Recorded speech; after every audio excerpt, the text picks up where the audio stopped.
Well, it's funny how you say things on a show, and then days later, it materializes. Edu's replacement, a man that we've been speaking about for a little bit. Maybe we'll see. But that's not even the biggest news of the day. This is the Arsenal News Show.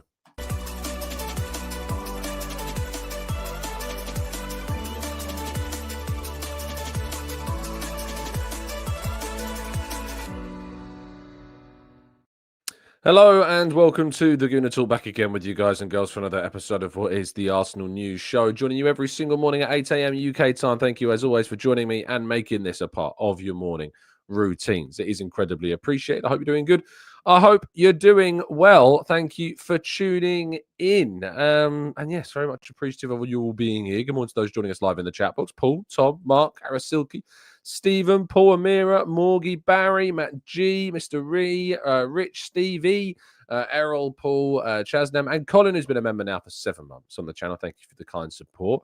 Rancid Gooner, or rather Rancid Pumpkin, but I'm sure he's a Gooner too. Paul, Temi, Grantley Poos, Mohammed, Jamil, thank you to you all and more for tuning in today.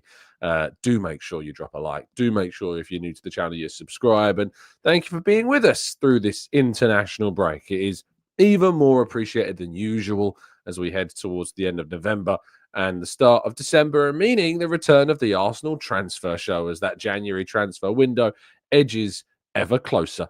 Let's jump though straight into today's stories, and we begin with Ben White, who, according to reports, is ready to play for England again under Thomas Tuchel.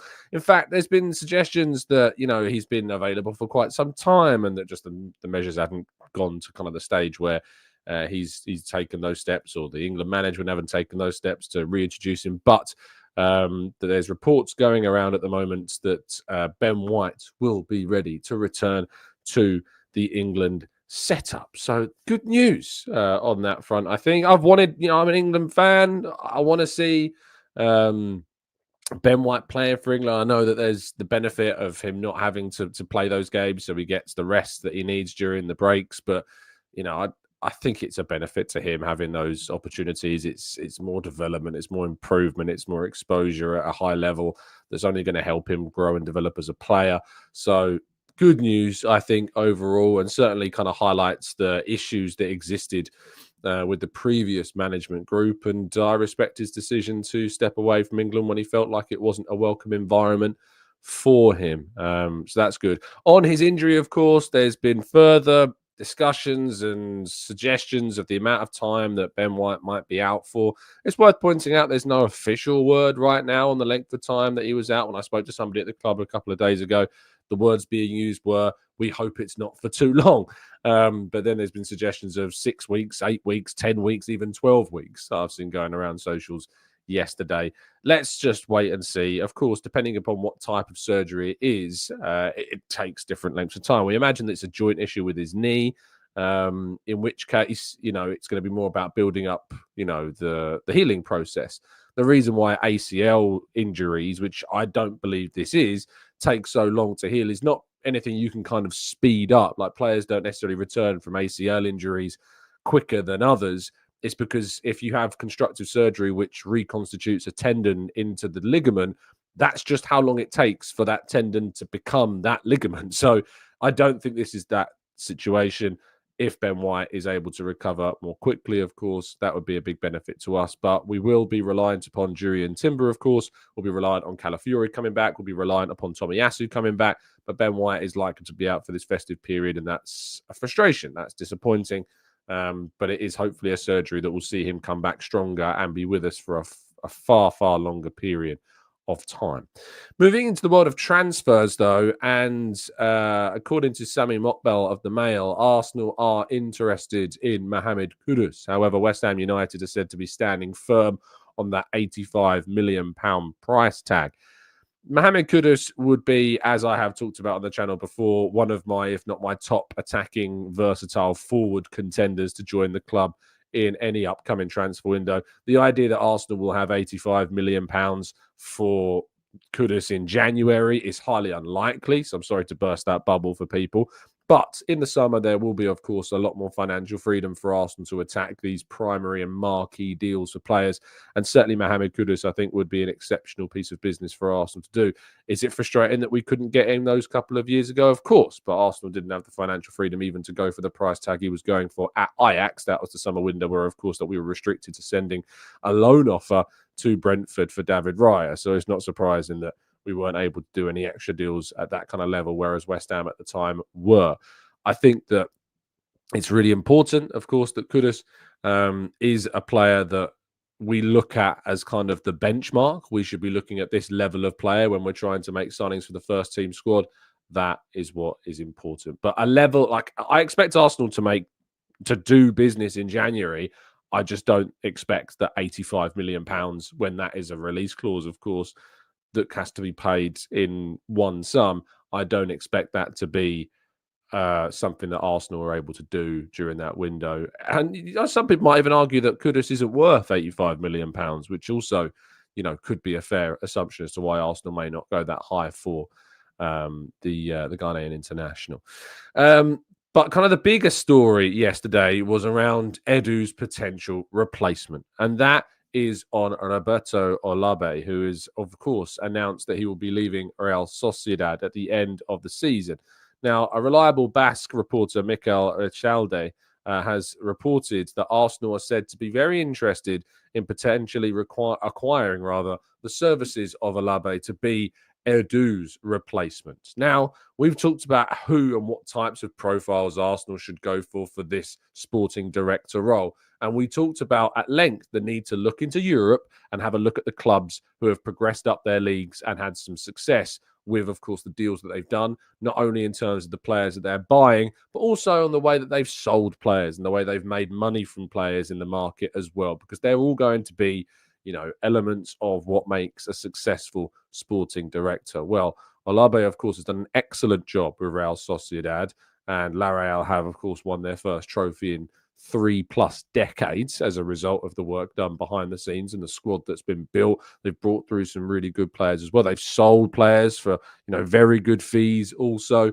including Mikel Merino to Arsenal for more than £30 million.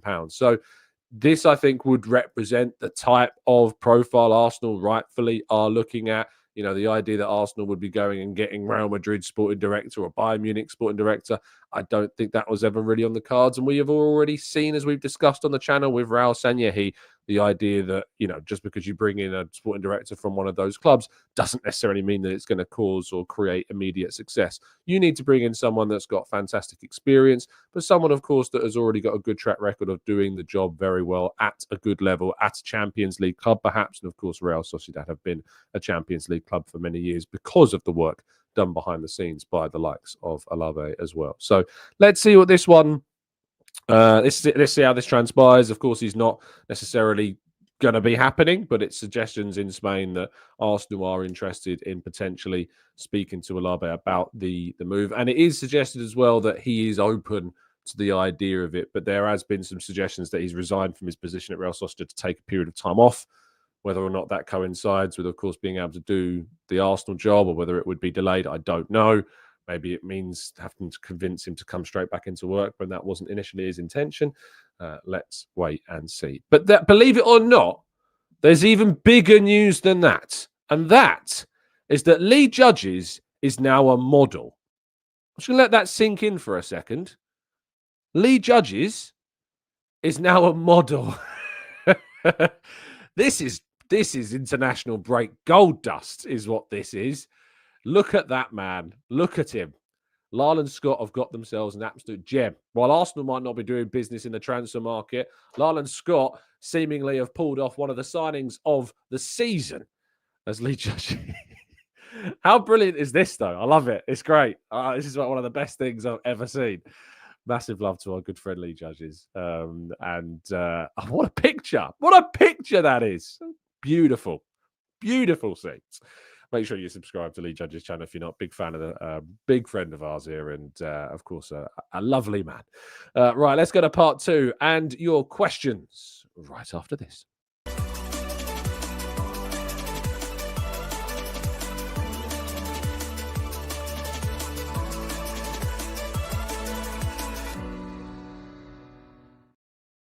I'm just seeing. I'm just going to put that picture back up on the screen. Ranted says, FFS, I thought he died because of the use of a black and white photo. Oh, what a brilliant comment. No, Lee Judges is well and kicking, I can tell you. But yes, the use of the black and white image may have confused people immediately, but no, it's a far less harrowing story than that. It's close. It's close to it that the world of modeling is resorted to Lee Judges, but at least he's still with us. At least he's still with us. Right, let's go into the chat book, shall we? And tackle some of your questions and comments from some of the stories we've discussed today, and some of the things that we haven't discussed today. If you've got your thoughts on things, I'd love to be able to hear some of them. So please do chuck them into the chat, and we'll do our absolute best to try and to answer them. Timmy says, I'm sick of the Ben White slander for pulling out of the England squad under Southgate. Players are not contracted to play for their country, and so it is effectively voluntarily. We've also heard in recent days, I don't know if you saw this, Harry Kane speaking very, what's the word? Scathingly, it's probably a good word to use, of his teammates who think have perhaps taken advantage of Southgate's exit and are now not turning up for international duty. Look, I respect the guy for, I know people won't immediately, especially in the Arsenal spheres because of his Spurs heritage, but I do respect the fact that he's come out and said what he said. If some players are taking advantage of that, then they're taking advantage of it. But, it's it's part and parcel. I think Saka and Rice are genuinely injured. Rice, as we've heard, has got reportedly a broken toe.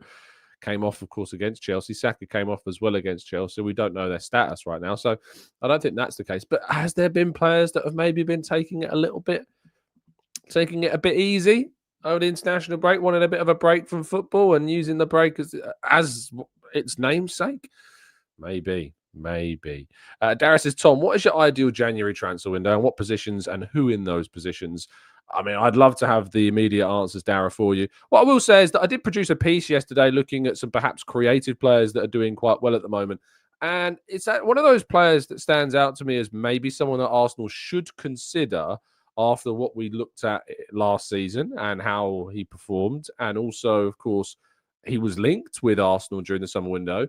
And that's Ademola Lookman. Ademola Lookman has had a very good period of his career. He's only still just 27. So he's kind of in the prime years now. Last season, he obviously had an excellent campaign, and that campaign saw him linked with a move to Arsenal. He ended the season on 17 goals and 10 assists in 45 games and 27 goal contributions. This season, he already in 14 games has 8 goals and 5 assists. So nearly a goal contribution per game. He also ranks in FBref's standings for goal creation and shot creation statistics. He ranks in the top 10 of those in Europe's big 5 leagues, believe it or not. So Ademola Lookman, I've done a little look into 3 potential creative players, and it's not about the idea of just replacing like Ødegaard like for like. The idea is about not replacing, but adding more creativity, adding players that can shoulder the burden of goal scoring and shot creation when someone like Ødegaard is not available. But yeah, he ranks as the 4th highest this season shot creating player per 90 with 8.04 shots created per 90. That's an incredible stat. Like 8 chances on average per game being created this season. Only 3 more players rank higher than him right now. Another one is another Atalanta player, believe it or not, and that's Lazar Samardzic as well. Second on that list is another player I actually included on the list, 21-year-old Rayan Cherki of Lyon. He currently has a shot creating actions per 90 record of 8.45 per 90. Very impressive as well. Hasn't necessarily got the same level of goals and assists so far. I think he's got like 2 goals, maybe 3 goals and 2 assists. I will double check that. But Rayan Cherki, of course, been a player who, despite being relatively young, has 21 years of age, has been on the minds of a lot of fans for quite some time. 2 goals and 3 assists so far this season in 11 games, but he's created a hell of a lot. He did miss the start of the season. He's only come in for the last 7 games in Liga for Lyon. He's actually only started 4 matches in Liga this season. So despite the fact he's only got 2 goals and 3 assists, he's only played 600 minutes of football. So that probably gives you a little bit more context around his situation. And at 21 years of age, there's a hell of a lot of potential there. And the third player that I looked at was Alex Baena, who is now a Spain full senior international. In fact, he's become more of a starting figure for Spain. And he's actually in competition with Nico Williams for that left-hand side slot. He's had a much more impressive season than Nico Williams has for Athletic Club so far. He's playing for Villarreal and he's helping Villarreal chase those Champions League places. He's got 1 goal and 5 assists so far this season. He does play more so on the left-hand side, but as I said before, it's more about kind of replacing and adding more creativity to the team so that you've got more players that can cover those positions as well. So I did a little bit of look into that. I don't think they'd be, I think Lookman would of course be the most expensive of the 3. Cherky might cost you, maybe 30 to 40 million pounds. And Alex Baena as well, I think would be probably around 40 million pounds as well. So you're looking at players that are in that ballpark of what I think Arsenal can spend in January. I don't think we're going to be signing a striker in that window. Timmy says, Tom, you didn't want Lookman before. What's changed? I mean, I was hesitant to the idea. I wouldn't say that I said categorically I don't want him. I think if you go back and watch some of the shows at the end of the transfer window, I was kind of warming to the idea of Ademola Lookman as being a decent player. And I think as well, it's always going to be about, can a player carry that form that's raised his profile during one season into another season? And so far, Ademola Lookman has done that. He's also got experience already of playing in the Premier League, as we know. Yes, it wasn't like he didn't do amazing things for Everton or Fulham, but he's grown, he's developed, he's evolved. And if you're judging a player based on what they did 6-7 years ago rather than what they're doing right now, I'm sorry, but I just don't think that's I don't think that's realistic, to be honest. So a question for Evan, who says, sorry for no source, but have you heard the whispers that Arsenal are also keen on Simon Rolfs? Now, I have been talking about Simon Rolfs. I might even go as far as saying that I may have been the first Arsenal voice to mention Simon Rolfs. He also has been suggested by Sami Mokbel supposedly to be one of the early names on Arsenal's radar as they begin the process of replacing Edu. Now, I think that this might be more so, and I'm not judging Sammy's sources because I think he's got excellent contacts and he's broken some brilliant scoops, including the Edu story. But Simon Rolfs is probably Europe's most impressive sporting director as of right now, based upon what he's done at Bayer Leverkusen, the signings they've made, the contracts they've signed, the players they've sold, the young players they've brought through, the synergy with the manager, Xabi Alonso, of course, who is a good friend of Mikel Arteta's. Is that a too good to be true type link to Arsenal? Is it? Of course, they would be looking at somebody like Simon Rolfs because he's done some brilliant things with Leverkusen. If indeed there is a lot more truth to it and Arsenal are interested in him, he without a doubt would probably be my number one candidate. He would be the guy that I'd probably want more than anybody else. So yeah, Simon Rolfs, I think would be an excellent potential option for Arsenal to look at. Chima says, I can see Le Judges making an appearance in the Zoolander sequel. Oh, without question, surely. Oh, he's got all the experience now that you need. Padma says, Tom, what do you think of Carlos Baleba of Brighton? Excellent player. Has really kind of grown into that role in the Brighton midfield, signed as being a replacement really for Caicedo. And you have to say that he has taken to that role very, very well indeed. So very impressive, Pablo, I would say. Very impressive indeed of what he has managed to do. Dub says, what about Mateus Cunha from Wolves? Arsenal were linked with Cunha many, many years ago when he was playing for Atletico Madrid. Not many, many years ago. He's only 25 years old. But when he was playing for Atletico Madrid, he was a player that Arsenal were linked to. He was kind of a bit of a journeyman. Like, he played for Atletico. He played for Hertha Berlin. He played for RB Leipzig. At a young age, gone around all these different clubs in Europe. Now in Wolves, of course, being a Portuguese speaker, Brazilian international. But he's having a good time. He's versatile. He can play as a centre forward. He can play as kind of a second striker. He can play in the wide areas as well. I think, he's a very versatile player and offers a lot to Wolves. But I don't think he's the marquee. He's not the marquee striker. He's a bit of a Trossard signing. And I just think that Arsenal aren't really going to be in the market for a Trossard signing. Or they might be, but I just think that Arsenal need to be looking at some proper top elite level players as soon as possible. And I think that you can do that in January to a degree. And I would actually put someone like Ademola Lookman among that category of elite players right now. He is producing some fantastic numbers. He's being incredibly consistent. I even think he might have even been on the Ballon d'Or list. Let me see if I can find where he placed on the Ballon d'Or list for 2020. For 2024, I think he was on there. I might be wrong. Let me scroll down. Surely there's a full list. Oh no, that's just all the winners. I want a full list of the nominees and where they finished. Ademola. Yes, he was. I don't know where he finished though. Rankings. Can I do the rankings? I mean, I'm looking online, and I'm sure if I go into the chat, someone would have already told me. No, to be fair, they haven't. So let's keep looking. Ballon d'Or rankings. Let's see the full list. Why? It should be so easy to find, surely. Should it not? Should it not be like so easy to find? But apparently it isn't. Apparently it isn't. No, we're still scrolling. I can't find it. For some reason, I can't find the list. Do they have like a Twitter account? I'm sure they have a Twitter account, don't they? They must have the full list of points ranking. Rodri, they have the top 10. I want the full list, for goodness sake. This is so irritating. I just want to see a list of names with each of their names next to it. That's all I want. That's all I want to see.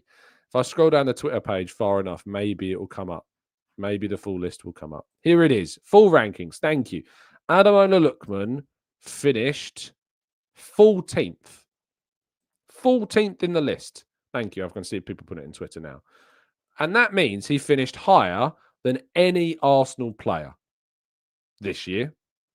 Martin Odegaard was 19th. Saka was 21st. Saliba was 24th. Declan Rice was 26th. Granit Xhaka was 16th. Emi Martinez was 18th.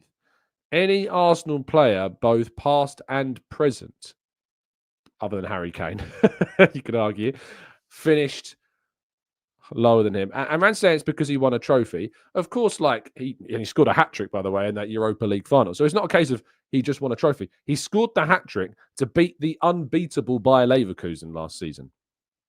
So it's not just because of winning a trophy. It's because he scored 3 goals in the final. And it's also because he put in some fantastic numbers, which he's continued forward to this season. So I think that Ademola Lookman is a really interesting potential option and profile for Arsenal to consider in January. He might cost a really huge sum of money that maybe I'm underestimating it, but I think that there is potentially a really interesting option in Ademola Lookman. I really, really do. I really think that he could be a very interesting option indeed for Arsenal to consider. In terms of his contract, it actually runs out in 2026, although there is an option for a further year. So he only has 1+1 at the end of this season. So cashing in now could be a good choice. And I would be very open to the idea. Cyrus says, hi, Tom. Ademola Lookman would be an ideal signing for us because he has proved himself and he is getting better. Something like a fine wine in the cellar, says Cyrus. John says, didn't Bayern Munich sign Kane when Tuchel was manager? I'm pretty sure they did, didn't they? I'm pretty sure they signed Harry Kane when Tuchel was manager. I might be wrong. Eddie says, is it time to move Tomiyasu on in January whilst we can still get good money for him? If an offer comes in, perhaps. But what you have to understand is that Ben White could be out, and we don't know exactly how long he's going to be out. But if he's going to be out for longer than the January window, we might need to keep hold of Tomiyasu to provide that depth. So I'm curious as to that. Ramsey says, don't get me wrong, Lookman's a good player, but the Ballon d'Or is not a great metric. I'm not saying it's the metric that defines without question, who the rankings of the best players in the world are to a T. But I think the fact that this is a guy that is ranked higher in the Ballon d'Or listings for this year than any other Arsenal player is a pretty darn good indication that you're not exactly scraping the bottom of the barrel when it comes to looking for a signing.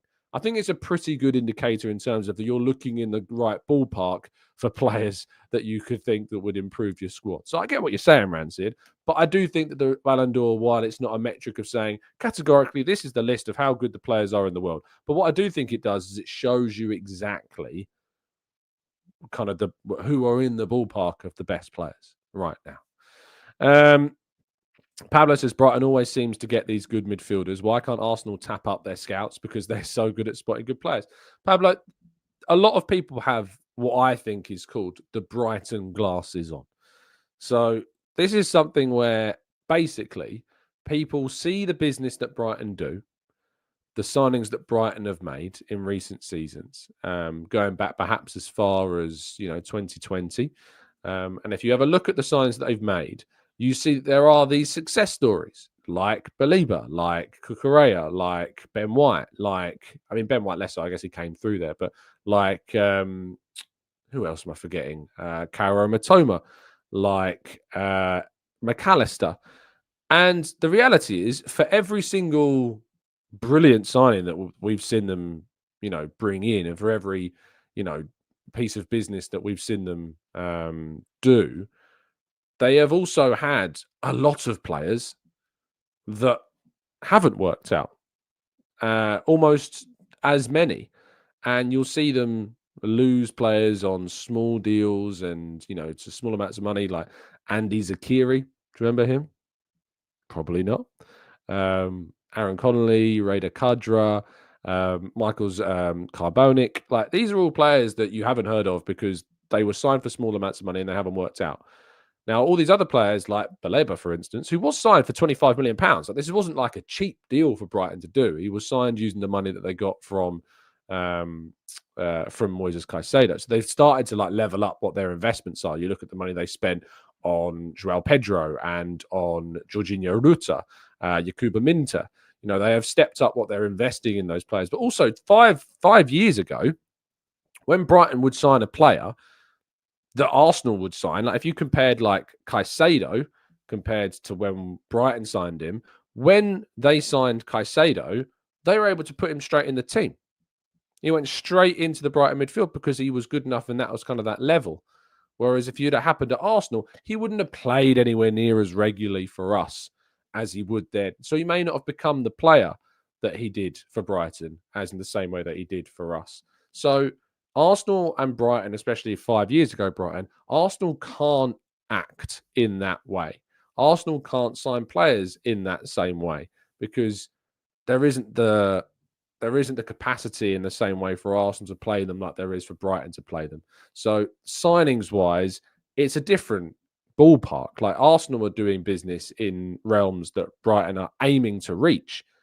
But Arsenal weren't looking at signing Yakuba Minta in the summer. Arsenal weren't looking at signing Jorginho Ruta in the summer.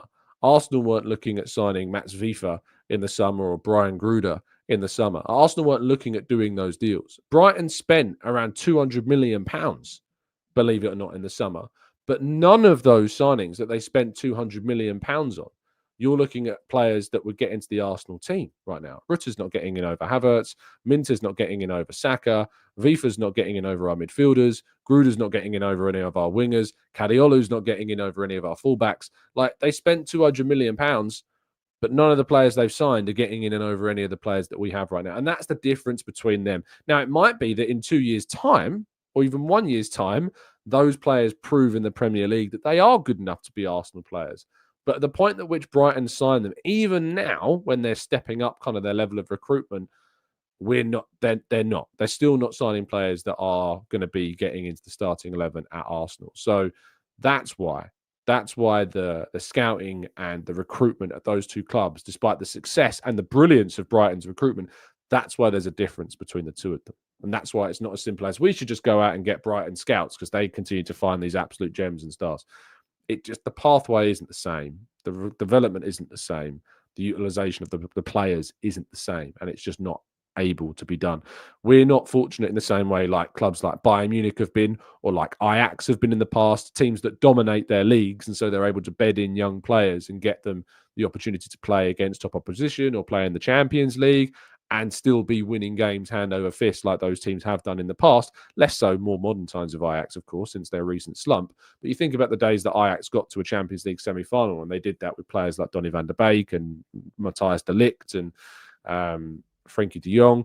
You know, they're playing some of the players that they had then at such a young age in those games, because if they weren't Ajax, and if that was a team that was playing, if Ajax were in the Premier League, and were kind of at the top and competing for the titles, you wouldn't be seeing that many young players playing in that team at that time, because they wouldn't be able to afford to be able to play that many young players, because there would be such more of an emphasis on trying to win the league. But because the league is weaker in the Netherlands, and because Ajax was such a dominant force, they are able to do that. They're able to play more of those young players. Red Bull Salzburg is another good example. Red Bull Salzburg have had years of utilizing the African market, which is also another thing when you think about players like Sadio Mane, Haidara, who's the other one that I'm thinking of as well? There's another Zambian player who, Mwepu, of course, who sadly had to retire when he was at Brighton. Another Brighton player, another bit of Brighton recruitment. Mwepu as well. Clubs that don't have the same barriers in terms of work permits, like Austrian sides like Red Bull Salzburg, have really taken advantage of the African market. But they have been able to give minutes to those young stars at Red Bull Salzburg because they're such a dominant force, or at least have been until Sturm Graz's more recent rise in that league over the last 18 months. But they've been able to give opportunities to young players and continually churn over, you know, such brilliance, like such brilliant amount of deals. I mean, if we have a look back, I mean, Dominic Szoboszlai, of course, which still pains me to this day, in terms of Arsenal still have never got their hands on a Red Bull Salzburg talent that's come through. But the work that they've done, the money that they've brought in this summer, they sold Luka Susic to Real Sociedad. Pavlovic went to AC Milan, and they made, you know, over £30 million on those sales. The season before, Benjamin Šeško, of course, went to RB Leipzig. Nicolas Sievald also went to RB Leipzig. Noah Okafor went to AC Milan, amongst other deals, and they made 70-ish million pounds on those deals. Season before that, Brendan Aronson went to Leeds for about £30 million. Karim Adeyemi went to Borussia Dortmund, doing really well there for like £25 million. Mohamed Kamara went to Monaco, and again, they made around 100 million pounds from those deals. Season before that, Patson Daka, another African player, of course, £25 million to Leicester. Enoch Mwepu, as we talked about. Megan Berisha went to Fenerbahce, although he's more of an experienced figure in that team. You go to the season before that, Dominic Szoboszlai, Hee-Chan Huang as well. He went to Leipzig and now is at Wolves, another player. And the season before that, Erling Haaland.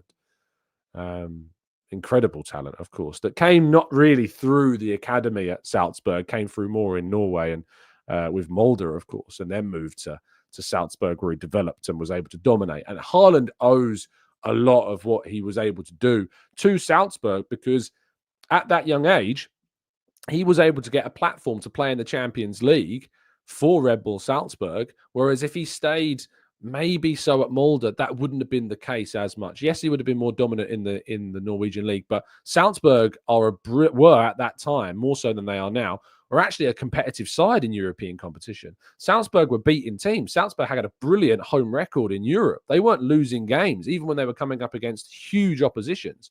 And Haaland was able to be a dominant force for Salzburg prior to that move to Borussia Dortmund. And because he'd already built up that experience in the Champions League with Salzburg, it was like that transition to Dortmund where he could just kind of like flow so easily into the Bundesliga. And the Bundesliga has obviously got a lot of similarities in style with the Austrian Bundesliga as well. He was able to just carry that on. So Haaland owes a lot to where he is now, to that 18-month, 2-year spell that he spent with Red Bull Salzburg. And if you look at Benjamin Šeško as well, it's a similar thing. He's gone from Salzburg to Leipzig, and he's continued that impressive kind of form that we've seen. Sadio Mane did it from Salzburg to Southampton to Liverpool. Szoboszlai has done it from Salzburg to Leipzig to Liverpool. Naby Keita, another one. You know, I know Naby Keita didn't work out at Liverpool, not because of his ability, but mainly because of injuries. Naby Keita was a brilliant midfielder at Salzburg, went to Leipzig, was a brilliant midfielder at Leipzig, and then moved to Liverpool for a huge amount of money. And if it wasn't for injuries, I think he could have been one of the better midfielders that we've seen. But like, this is the pathway, and this is what I mean when we talk about Brighton and we talk about Salzburg and we talk about Ajax and some of the best kind of recruiters, but also developers of young talent. they are privy to environments and factors that Arsenal sadly are not privy or privileged in the same way to have. We can't bed those youngsters in the same way because there's such emphasis on winning every game in a far tougher competitive environment that even when we've got one of our own, like Ethan Nwaneri, there is a reluctance to chuck him in because of a worry not only for the player individually in his development, but also because if that's going to affect the team's competitiveness. Now, I still personally think that we've held back too much on Nwaneri, but I hope that gives you a bit of an insight into why the old adage of why can't Arsenal just go and get Brighton scouts or go and get Salzburg scouts or go and get Ajax's scouts? It just doesn't work like that. It doesn't work like that. And that's when it comes to a sporting director, which is quite a nice tangent. That's why when it comes to a sporting director, I'm not looking at Salzburg's director. I'm not looking at Ajax's director. Like, of course, Overmars was previously linked with that job. I'm looking at somebody who has taken a club that are needing to progress, that have aims of establishing themselves in Champions League level football. And that's why Simon Rolfs at Bayer Leverkusen and Roberto Olabe at Real Sociedad are two really good options for Arsenal because they have taken clubs and they have recruited players that have built a squad that can't just chuck youngsters in for the sake of it. They have to sign players astutely. They can't afford to drop off because if you look at the La Liga race for those Champions League places, La Liga used to be and was described somewhat as a bit of a joke back in the day when it was like Barcelona and Real Madrid winning everything. We've had Atletico Madrid win the league. We've had Athletic Club and Real Sociedad win the Copa del Rey. But you've got other teams up there like Villarreal, of course. Real Betis have had European nights of fantastic. Girona in the Champions League this season had a fantastic year last year. Sevilla, of course, multiple winners of the Europa League as well, and have typically been up there in those top 6 places. Have had a little dip in recent years, of course. Valencia used to also be up there, but sadly, Valencia under Peter Lim's stewardess have just cataclysmically fallen. And it's a real shame what's going on there at Valencia. But you take my point. There's been an incredible number of really competitive teams in Spain. And that's why if you are Real Sociedad, you can't afford to make mistakes. You can't afford to have an off year. You can't afford to invest in players that aren't going to give you a response and then therefore use those players because you have to progress. Because if you don't, you'll end up like Sevilla are now. You will end up making mistakes. You'll end up like Valencia are now. So that's why I look at somebody like Roberto Olabe and the work that he has done at Real Sociedad. And I see that and I'm like, he's done some really good stuff. And he's really helped to progress that team. And there is a trophy on top of that as a tangible bit of evidence of success, as well as the Champions League qualifications. So that for me is what's an important factor. That was a long monologue, wasn't it? It's amazing how one question can spark you off talking about stuff like that.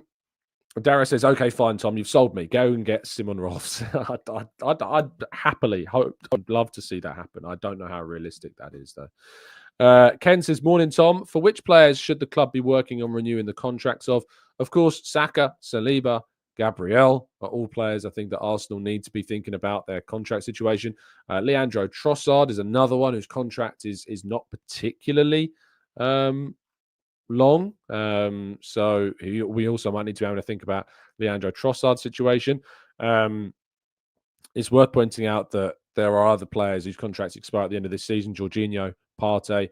Do Arsenal, or is there any interest in Arsenal in renewing those deals? At the moment, there's been no noise really around that. Zinchenko and Tierney's run out in 26.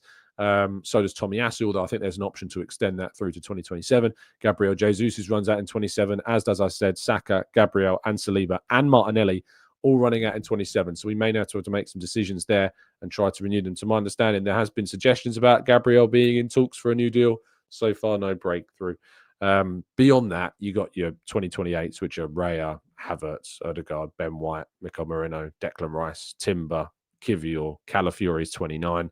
So yeah, that's worth. It's not as much of an emphasis, but certainly Gabriel, Saliba, and Saka are the main 3 that we need to be a little concerned of, because by the end of this year, they'll all only have 2 years remaining on their Arsenal contracts. Soup says scouting does seem cyclical with clubs, almost like golden generations of youth talent. Yeah, of course, and people will also in that environment, the scouts themselves, the directors, the sporting directors, the executives, the head of recruitments, they will move on. They will move on to different roles. They will go to different clubs and improve. But the idea of adopting the entire recruitment team at one club just because they've had success in the market at that level doesn't mean that it's going to translate necessarily to Arsenal. And that's why you've got, I think, to look at clubs more so that have kind of built a team that have then established themselves in the Champions League, as that's the level that Arsenal probably should be looking at if indeed you're not going to be looking at somebody that's already at a elite level club that's got a very consistent record, which hasn't happened with Arsenal in the past with Raul Sanllehi. What is the perfect time for the new sporting director to take over? Probably in the lead up to the summer. To be honest, I don't think it's going to happen before January. I'll be very surprised. Maybe they get an agreement, but like a start date would be obviously different. In the lead up or at the start of the summer, obviously would be a ideal time. Before the summer would be even better because then you get some preparation. But sometimes contracts run out, as we know, in June. So maybe we have to wait until June until they can come in. It's also going to be that next summer, yes, there will be plans for Arsenal to do some big business, but how much is the new person really going to get their feet under the table? I don't know. Barry says, has Edu actually gone or is he serving out a notice? He's on gardening leave for the next sub 6 months. So he's not working for the club. He's not in the WhatsApp groups. My colleague Kai Karnak of Football London did a great piece kind of talking about the ins and outs of that. But yeah, he's not in the WhatsApp groups, which are there to discuss transfers and things. He is effectively not at Arsenal, but he's on gardening leave at the moment, which is a UK term, I think. Anyway, that brings us to the end of this morning's show. Thank you so much for listening. I hope you've enjoyed it. I hope that's been entertaining for you. I'm just going to leave you with, again, I'm just going to put that picture up on the screen one more time of our new Arsenal model. Goodness me, what a gorgeous man. Thank you to you all for listening. Appreciate your time. Have a fantastic day. I'll be back with you tomorrow morning, bright and early, 8 a.m. as usual, rounding up any news for the latest 24 hours. Stay safe, stay well, stay happy and respectful. And as always, up the Arsenal.